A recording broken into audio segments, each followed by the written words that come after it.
इससे पहले हम एपिसोड की शुरुआत करें, आप ये वीडियो देखो। जैसे कि आप देख सकते हैं, इसमें महेंद्र सिंह धोनी एक प्लेन में सो रहे हैं और एक एयर होस्टेस उनका सीक्रेटली वीडियो रिकॉर्ड कर रही है। लाखों लोगों ने महेंद्र सिंह धोनी को बेसुध प्लेन में सोते हुए देखा। इससे पहले भी उनकी कैंडी क्रश खेलते हुए एक वीडियो वायरल हुई थी। So cute. Cute, right? अब ये सेम सिनेरियो इमेजिन करो बट स्विच द जेंडर्स। एक लड़का सोती हुई लड़की की वीडियो रिकॉर्ड कर रहा है और बिना परमिशन के अपलोड कर रहा है। अब क्रीपी लगा ना? और अगर लगा then you are the part of the problem, क्योंकि सोसाइटी में राइट टू प्राइवेसी तब एग्जिस्ट करती है जब लड़की कैमरा के आगे हो, पीछे नहीं। और सिर्फ राइट टू प्राइवेसी नहीं, ऐसे बहुत सारे केसेस हैं जहां लड़कियों को छोड़ दिया जाता है और लड़कों को पकड़ लिया जाता है। एक एग्जांपल के साथ समझाता हूं। आपको याद हो दिल्ली मेट्रो की ये वीडियो, ये उर्फी जावेद फ्रॉम मीशो। इस वीडियो के वायरल होने के बाद पब्लिक डेकोरम पे बहुत ज्यादा बात हुई थी। इस लड़की का कहना था कि भाई मैं तो एक कंजर्वेटिव फैमिली से हूं, इसलिए बचपन से जो मैं पहनना चाहती थी मुझे नहीं पहनने दिया जाता था, इसलिए अब जो मन करेगा मैं वो पहनूंगी। वीडियो के वायरल होने के बाद लोगों ने इस लड़की को खूब ट्रोल किया। उर्फी जावेद को भी लपेटे में लिया, कुछ लोगों ने राइट टू प्राइवेसी की बात की और इंपॉर्टेंट मुद्दों को छोड़कर मीडिया इस लड़की का इंटरव्यू लेने में लग गई। एंड में हुआ ये कि इंटरव्यू से बहुत पैसे कमाए गए, बाद में हाइप डाउन हो गई, नाउ नोबडी केयर्स। बट ऐसा ही सिमिलर केस हुआ था पटना से दिल्ली जा रही तेजस एक्सप्रेस में, जहां गोपाल मंडल नाम का ये व्यक्ति मस्त कच्चा बनियान पहनकर रात को ट्रेन में टहल रहा था। क्या मतलब बिहार के चोरों ने कपड़े भी चुराना शुरू कर दिए? ट्रेन, ऑब्सीन कपड़े, लोगों को प्रॉब्लम, काफी सिमिलर केस है ना दोनों? नहीं, फर्क इतना है कि इनको भी पॉपुलैरिटी मिली थी बट पब्लिक ऑब्सीनिटी के लिए इन पर एक पुलिस केस हो गया था। और ये एक एग्जांपल है जेंडर बायस का, यानी कि किसी के जेंडर के बेसिस पे, वो मर्द है या औरत है, मेल है फीमेल है, इस बेसिस पर भेदभाव। अब यूजुअली जब भी आप जेंडर बायस जैसे टर्म सुनते हो या पढ़ते हो तो उसे आप फेमिनिज्म, वुमेन एम्पावरमेंट जैसे मुद्दों से एसोसिएट करते हो, क्योंकि मानो या ना मानो हमेशा से समाज में लड़कियों के कंपैरिजन में लड़कों को थोड़ा ज्यादा फेवर किया गया है। मानते हो? कोई डाउट नहीं। चाहे फैमिलीज हो, ऑफिसेज हो, स्कूल कॉलेजेस, लड़कियों को लड़कों के मुकाबले कम प्रेफरेंस दी गई है, कम अटेंशन दिया जाता है और कुछ केसेस में तो सुनी भी नहीं जाती है। वो कहते हैं ना, women detected opinion rejected. But जैसे जैसे टाइम बीता, सोसाइटी इवॉल्व हुई, लोग बदले, सोच बदली। हमने सोसाइटी में जेंडर इक्वालिटी लाने के लिए कुछ बेसिक चेंजेस करना शुरू किए। जैसे कि पहला हम सोशल चेंजेस लाए, मतलब हमने लड़कियों को लेकर, उनकी पढ़ाई को लेकर थोड़ी मेंटालिटी चेंज की। लड़की को पराया धन नहीं, धनी बनाने की कोशिश की। हर मामले में कोशिश की कि लड़का लड़की को इक्वल रिस्पेक्ट पे रखा जाए, मतलब एक मेंटालिटी में चेंज लाने की कोशिश की कि नहीं भाई, लड़का लड़की बराबर होते हैं, है कि नहीं? फिर हम कॉन्स्टिट्यूशनल चेंजेस लाए, जैसे कि reservation for women in parliament, ताकि महिलाओं का थोड़ा रिप्रेजेंटेशन बढ़ सके। हमने कई सारी धाराएं बदली, वुमेन के लिए नेशनल और स्टेट कमीशन सेटअप किए, ताकि उन्हें भी सेम प्लेटफॉर्म पे लाया जा सके, उनके लिए भी वही राइट्स हो जो कि एक लड़के के लिए होते हैं। और ओवर द टाइम हमने कुछ लीगल राइट्स भी इंश्योर किए, जैसे कि dowry act, domestic violence act, IPC में हमने कई सारे सेक्शंस लाए जो क्राइम अगेंस्ट वुमेन से डील करते थे, किडनैपिंग से डील करते थे, rape, eve teasing, sexual harassment at work place and what not. जो समस्याएं महिलाएं रोज झेलती थी उनको टैकल करने के लिए हमने कुछ लॉज बनाए, मतलब हमने मानसिकता चेंज की, हमने कुछ कानून बनाए, हमने कुछ लीगल राइट्स दिए, और ये अच्छी बात थी। बट पता है, इन सब में एक प्रॉब्लम हो गई। हमने जो ये लीगल राइट्स बनाए, इनको हमने जेंडर न्यूट्रल नहीं रखा। ना hold that thought for a bit, इसको थोड़ी देर में समझाता हूं। इनमें से कोई जेंडर न्यूट्रल नहीं है, मतलब इनमें से कोई भी क्राइम अगर महिला के अगेंस्ट होता है तो भाई लॉ है, बट अगर पुरुष के साथ यही चीज होती है तो कोई भी मैकेनिज्म नहीं है। मतलब कि जो प्रॉब्लम सॉल्व करने के लिए हमने कदम उठाए, उससे एक और प्रॉब्लम क्रिएट हो गई। हमने सोसाइटल बैलेंस लाने के चक्कर में एक इम्बैलेंस क्रिएट कर दिया। इस वीडियो सीरीज मर्द का दर्द में हम केस स्टडीज के साथ कुछ ऐसे लॉस की बात करेंगे जिनका यूज करके लड़कों को फंसाया जा रहा है, उनसे पैसे ऐंठे जा रहे हैं, उनकी जिंदगी बर्बाद की जा रही है और सुनवाई करने वाला कोई नहीं है। सर, मैं आप लोगों की बातें से चाहता हूँ, सर न्याय हो मेरे साथ। झूठे रेप केस में महिला ने फंसाया। इसलिए हम अपनी सास शक्ति को अपनी बनाए रखें। बड़ी प्यारी चीज है।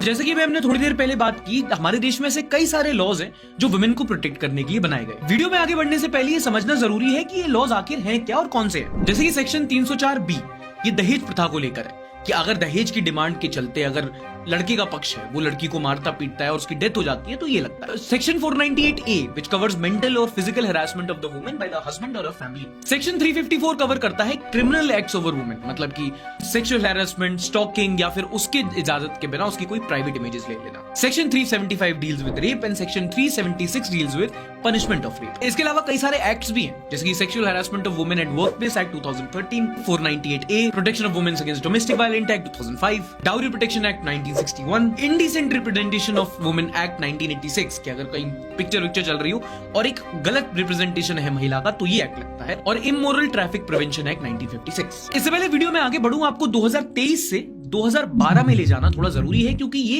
एक बहुत डिफाइनिंग ईयर था when it comes to crime against women and the related laws. क्योंकि इस साल हुआ था निर्भया केस। 16 दिसंबर 2012 की वो रात जब मुनीर का फ्लाईओवर पर एक बस के अंदर एक औरत के साथ एक जघन्य अपराध हुआ था, गैंगरेप हुआ था, काफी ज्यादा प्रोटेस्ट हुआ था।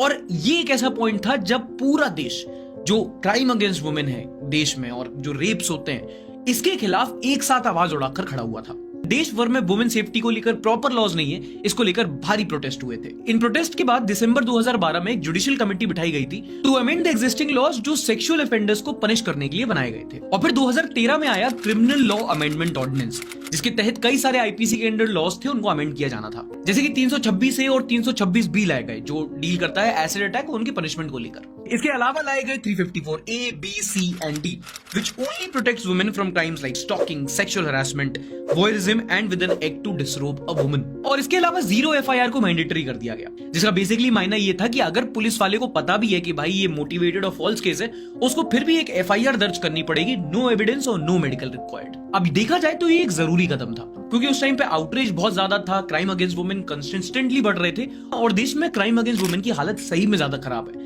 अगर आप स्टैटिस्टिक्स की मानो तो हर साल on an average 40 lakh crime against women report होते हैं, and these are just on an average.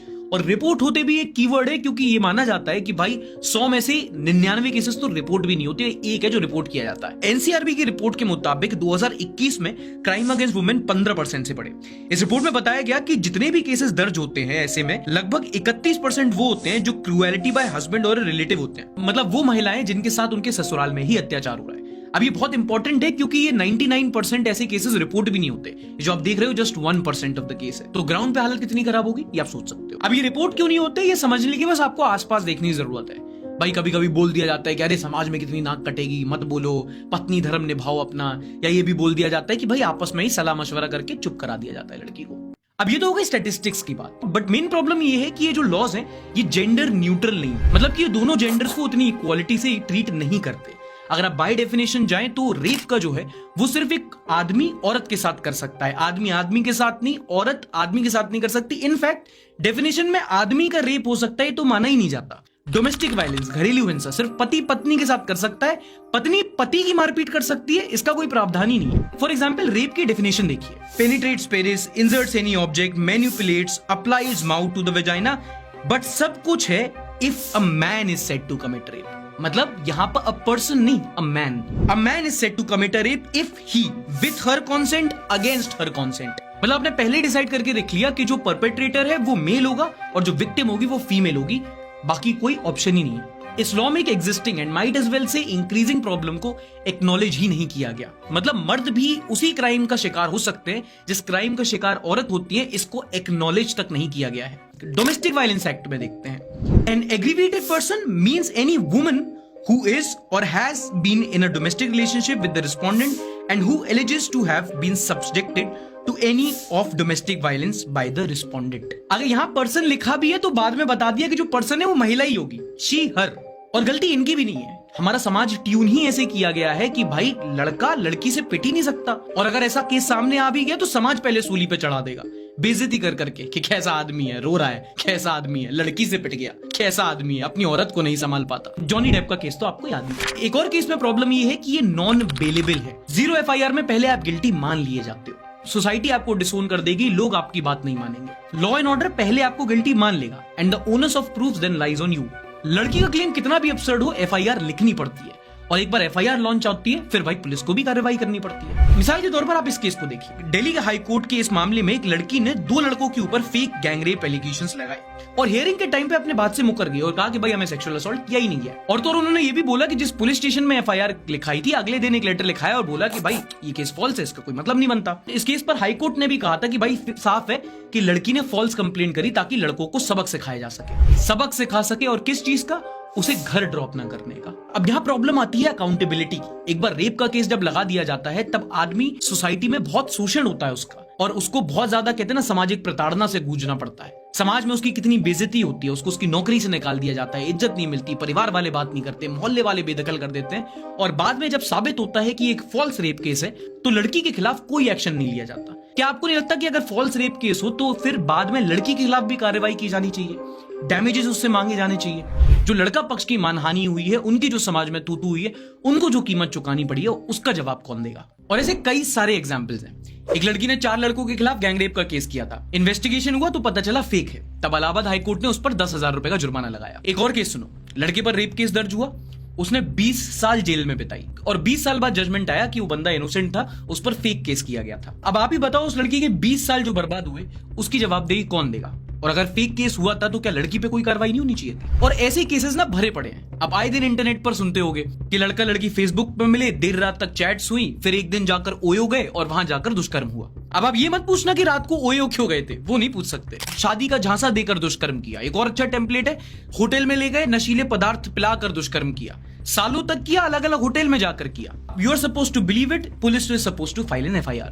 कई सारे ऐसे केसेस होते हैं जहां एक्यूजेशन बहुत ज्यादा अब्सर्ड होता है कि 3-4 साल तक रिलेशनशिप चला, सब कंसेंशुअल था, अचानक एक रात लड़की आके बोलती है कि मेरे साथ भाई उन्होंने इतने टाइम तक दुष्कर्म किया, लड़के को अंदर करो। और ये सब केसेस इसलिए सामने आते हैं क्योंकि भाई कोई भी सेट डेफिनेशन नहीं है, सब कुछ बहुत वेग है। एग्जाम्पल के तौर पे समझाता हूं, अगर रेप एलिगेशन लगाना है तो आसानी से लग जाएगा, कोई सॉलिड प्रूफ नहीं चाहिए। बस लड़की को इतना बोलना है कि कॉन्सेंट नहीं था, कब नहीं था, कितने टाइम के लिए नहीं था, कुछ मैटर नहीं करता। बस बोल दिया कॉन्सेंट नहीं था मतलब नहीं था, गिल्टी एज चार्ज। फिर 50 ऐसे केसेस निकाल लिए जाते हैं जहां लड़के को आरोपी सिद्ध कर दिया जाता है। जैसे आजकल बड़ा ट्रेंडी है fear of misconception, sex on the pretext of marriage के केसेस में। अब sex on the pretext of marriage IPC में कहीं मेंशन नहीं है, बट कॉन्सेंट के बारे में ये जरूर कहा गया है। कॉन्सेंट मतलब वो बेसिकली होता है हामी भरना। अगर कोई लड़की कॉन्सेंट दे देती है मतलब वो शारीरिक संबंध के लिए राजी है। अब इस सेक्शन में ये कहा गया है कि consent under the fear of misconception consent नहीं माना जाएगा। अगर उसको लगता है कि कुछ भ्रम है तो वो कॉन्सेंट नहीं माना जाएगा। अब प्रॉब्लम ये है कि मिसकंसेप्शन बड़ा अनफेयर है कि आप कॉन्सेंट रेट्रोस्पेक्ट में भी बदल सकते हो। एग्जाम्पल के तौर पे समझाऊं, मान लो आप किसी लड़की के साथ डेट कर रहे हो, 2 साल आपका रिलेशनशिप चलता है, बहुत अच्छा चलता है, आप लोग शारीरिक संबंध बनाते हो। बाद में अचानक से एक दिन लड़की आके कह देगी कि भाई शादी का वादा किया गया था और वो नहीं हो रहा है, तो भाई मेरा कॉन्सेंट नहीं है, मुझे मिसकंसेप्शन था इसलिए मेरा कॉन्सेंट वैलिड नहीं है। मतलब धारा 375, गर्लफ्रेंड विक्टिम बॉयफ्रेंड रेपिस्ट। और अगर आपको लग रहा है कि अनफेयर है तो और सुनो, अभी आने जा रहा है भारतीय न्याय संहिता बिल, और इसमें तो डाउट का स्कोप ही खत्म कर दिया गया है, क्योंकि Bharatiya Nyaya Sanhita bill proposes to criminalise marrying a woman by hiding identity और having intercourse under the pretext of marriage, promotion और employment. Such sexual intercourse not amounting to the offense of rape shall be punished with imprisonment or either description for a term which may be extended to 10 years and shall be liable to fine।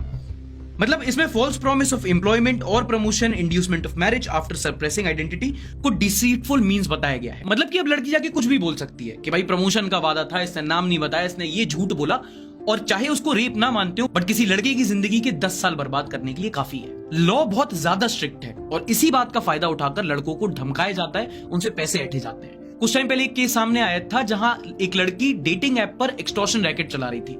वो अपनी ID बनाती थी, कई सारे लड़कों से chat करती थी, फिर उनको होटल रूम पर बुलाती थी, उनके साथ संबंध बनाती थी और बाद में उसकी वीडियो से उनको ब्लैकमेल करती थी कि भाई पुलिस में जाके रेप केस लगा देंगे और ऐसा नहीं चाहते हो तो लाओ पैसे दो। Fake rape cases, fake dowry cases, extortion, ऐसे एग्जाम्पल भरे पड़े हैं और इनकी सुनवाई कोई नहीं कर रहा। देखो, नो डाउट अगर कोई मेल पार्टनर धोखे में रखकर, जलावा देकर लड़की का फायदा उठाता है तो उसे क्राइम की तरह ट्रीट किया जाना चाहिए। But the IPC sections do not clarify कि भाई वैलिड कॉन्सेंट क्या है और फेक प्रोमिसेस क्या होते हैं। केस करना बहुत आसान है, आरोप बहुत गंभीर है और अपने आप को इनोसेंट साबित करना तो भाई पहाड़ तोड़ने से ज्यादा मुश्किल है। बहुत सारे केसेस में लड़का अपनी इनोसेंस प्रूव नहीं कर पाता और उसे जेल में सड़ना पड़ता है, इसलिए आदमी डरता है इन सब केसेस में पढ़ने के लिए और कुछ लोग इसका फायदा उठा रहे हैं। फेक रेप केसेस में लड़कों को फंसाना इज अ सोशल इविल। अब तो सुप्रीम कोर्ट ने भी कह दिया है कि जितना बुरा एक लड़की के साथ दुष्कर्म करना है उतना ही बुरा एक लड़के को फेक रेप केस में फंसाना है। ऐसे भतेरे केसेस होते हैं जहां लड़का लड़की का रिलेशनशिप चलता है और अचानक एक दिन लड़की आके लड़के पे रेप केस का इल्जाम लगा देती है। बाद में जब केस चलता है लड़के को परेशान होना पड़ता है, कई बार जेल में सजा काटनी पड़ती, फिर पता चलता है ये केस फेक था, फैब्रिकेटेड था।